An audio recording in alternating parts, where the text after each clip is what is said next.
So I like to go in with the Olaplex No. Intense Bond Builder. And honestly, y'all, I just give it liberally. Like if we were out here in the club throwing dollars, that's what I do. Hey y'all, I'm Jamé, a beauty journalist and on-air expert, and this is my wash day routine for moisturized locks.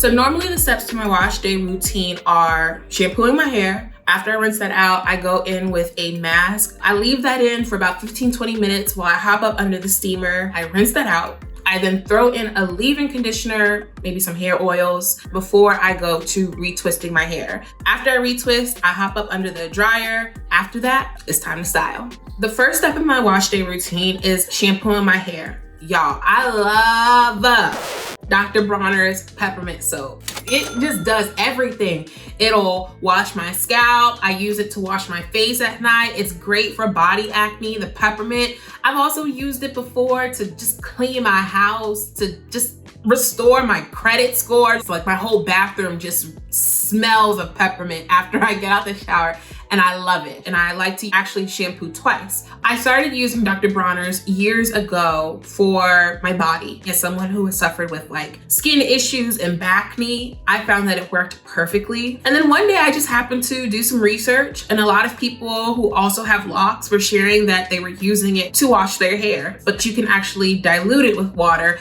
if you think that it's a little bit too potent for you, your skin, your hair. I grew up in the Washington, D.C. area, and I saw so many people with locks, and I just always had a lot of reverence for the hairstyle. My first year and a half of having locks, I kept those protective hairstyles in because I was actually really afraid to show my hair, and I was really self-aware, and I was really insecure about it. Having locks is such a different experience than having any other hairstyle because a lot of it is also a very emotional and spiritual journey. The second time after I've rinsed, I usually take it down the shaft of my hair, and that's really making sure that my actual locks are clean and that they're really kind of fully washed out. I will be under the shower head for a while. I really make sure that I am fully washing out all of that shampoo before we hop into our next step. I then go in with a hair mask. I love to use a hair mask to deep condition my hair.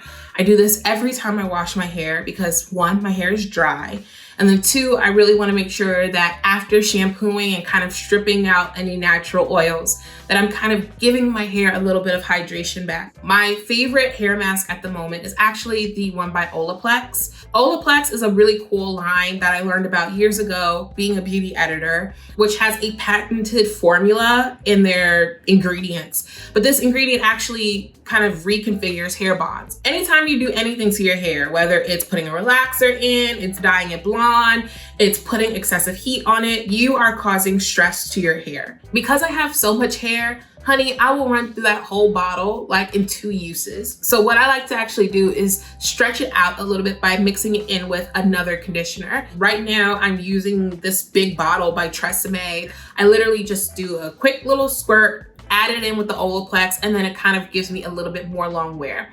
I go in with the hair mask, and I love to put it actually on my scalp, but also down the shaft of my hair. So let me tell you guys, let me put you on game, okay? A hair steamer will change the game up no matter what type of hair you have. Now in a steamer, you have the bottle underneath. In the bottle, I put water in, but I also will put in a couple of different essential oils. I love jojoba oil and a sweet almond oil, put a little bit of castor oil in, and then always put in a little bit of aloe vera gel. I mix all of that up and I put that in the steamer. So as I'm literally sitting under the steamer with my hair up, it's actually pushing in the steam with all of these ingredients into my hair. Honestly, when I use a steamer, I just feel like I get better results. I feel like my hair really from the inside feels super hydrated and moisturized. So the final step while I'm in the shower is then rinsing it out. After that, I spend a few minutes wringing out my hair, making sure that you remove as much moisture out of your locks is gonna be so important because your girl don't want mold, okay? I do not want my hair to mold up and be gross. So I like to go in with the Olaplex No. Intense Bond Builder. And honestly, y'all, I just give it liberally. Like if we were out here in the club throwing dollars, that's what I do with this. I literally just take it, start at the root and then just literally just drizzle it down my hair. I just love the fact that it doesn't make my hair feel heavy. I actually used to use regular conditioner as a leave-in conditioner years ago, but I kind of didn't like that crunchy, heavy feeling that it left my locks. This is more of a hair treatment and less of a conditioner. And so it does what it needs to do as far as like repairing and restoring the hair, as well as like strengthening it. One thing I really enjoy is that no matter how tight textured my hair may be, this gets in there. But that's really why I take my time and make sure that I am getting as much of my actual hair as possible. Like literally just drizzle it like maple syrup, guys. If you think you have enough, you don't have enough. So I just finished doing my leave-in conditioner. So next I'm going to go in with like my oil/water DIY mixture thing. Like you can't get this anywhere. It's homemade, girl. I put my water right in this little water bottle like this. And then I also add some oils.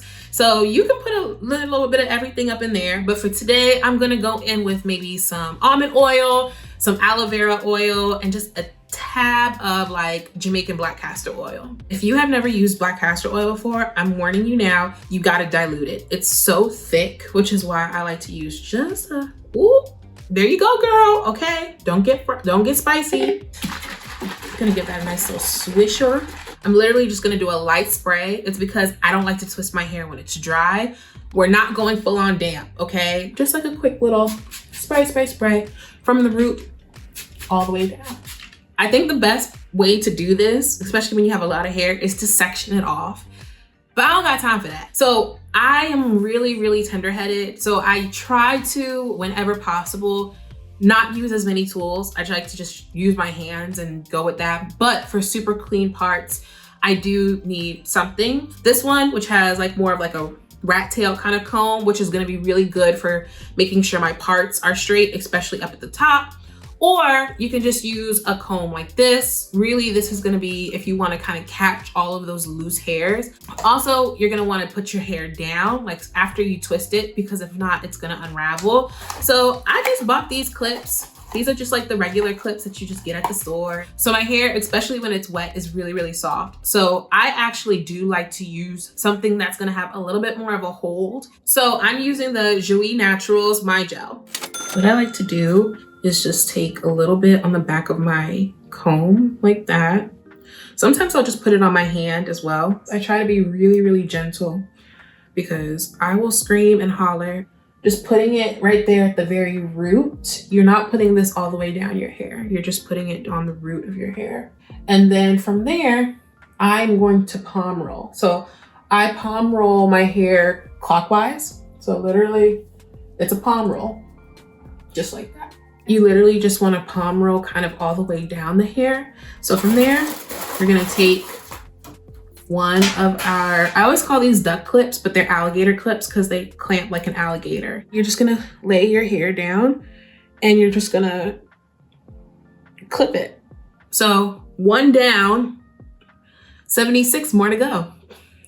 When I first started my hair, I ended up going to a loctician. And I sat down in her chair and I told her I wanted locks. And this woman did something that I would say, if you ever go to a loctician and they do this, leave. She didn't do a consult with me. She just started my locks. The reason why I'm saying that this is a red flag is because you should have someone who sits down with you and talks to you about a couple of things. How your hair grows, your hair type, your hair texture, your hair thickness. What kind of look are you going for with your locks? I actually had almost twice as many locks when I first started.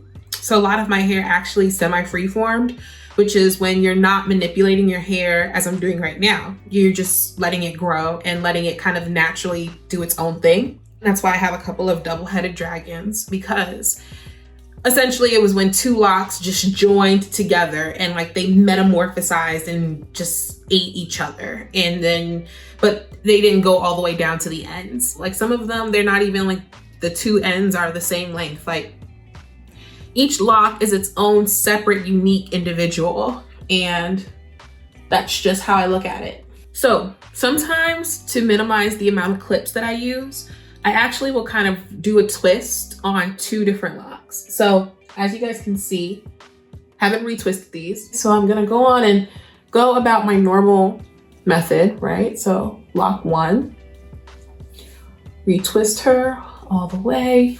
Now we're gonna do the same thing with the second lock.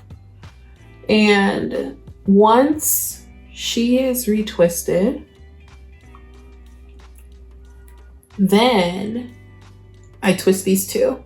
You might sometimes see this as a popular style, as a 2-strand twist for people with locks. I'm not doing this as a 2-strand twist style. I'm literally just doing this because it's going to keep the top part of my hair from unraveling. And then from there, I clip. So you guys can probably see I have some loose hairs here. What I like to do is just kind of take them and wrap them around my hair and then retwist. Okay, so I'm fully done. Now I'm about to hop up under the dryer for at least 45 minutes to an hour. After that, I'm gonna go in with my satin bonnet. I absolutely love these because they help keep my hair hydrated and moisturized at night. And it's bedtime and I'm too tired to do it. So tomorrow we'll style my hair. Good morning, y'all. It is a beautiful morning. I'm finally up, and as you can see, your girl wrapped her hair up last night and the bonnet stayed on. Now we're about to go into styling. So this is what my hair is looking like. Looking in the mirror. Ooh, girl, I did that. And you can leave your hair totally like this, but I always find that putting my hair in a style helps the retwist last just a bit longer. So I didn't take out the few locks that I twisted together, like this one. A little tip that I've learned the hard way. If you don't want to combine these locks like permanently, at some point, make sure you take them out the twist. It's great for a little bit, a few weeks, but if you just leave them in there, your locks will actually start to combine. I can definitely tell the ones that I twisted, the roots are tighter, and that's because they didn't have a chance to unravel at night. I love it. So for today, we're going to do my, I guess, signature high ponytail. What I like to do is actually start in sections. So I take section by section and just make sure, one, we've straightened it out at the root. It's easier this way, 1, to make sure I get all of my locks in my ponytail, but then 2, to make sure we don't have any bunching up at the root. So as you guys can see, I am just straightening it out and switching side by side. So now we're gonna take our hair tie. So I'm gonna just tie it around maybe about 2-3 times. That's why I like these bigger hair ties, because you can really get a tight hold. So at this point, I do what I call the pull, which essentially is just like me pulling my hair. The reason why is because if you did have any of those locks that, for instance, might have been tangled up and they didn't fully get into your ponytail, you can pull out your hair. It's just gonna help make for a good tight ponytail. I do have hair ties that are actually made for blonde hair, so they actually match my hair. But when I don't have those ties, when I'm using a black one like this, what I sometimes like to do is take like 1 or 2 strands of my real hair and just wrap it around the base. And wherever it ends, that's where we're gonna put our bobby pin. So our last and final step is our edges. So look, I'm going for the Gorilla Snot Glue. This is a very, very, very simple thing, guys. So what I like to do is just pour a little bit on the back of my hand, not a lot. And from there, I'm literally just going to swoop and trace it with my finger. I am not interested in the big baby hair swoops and the swoop on swoop.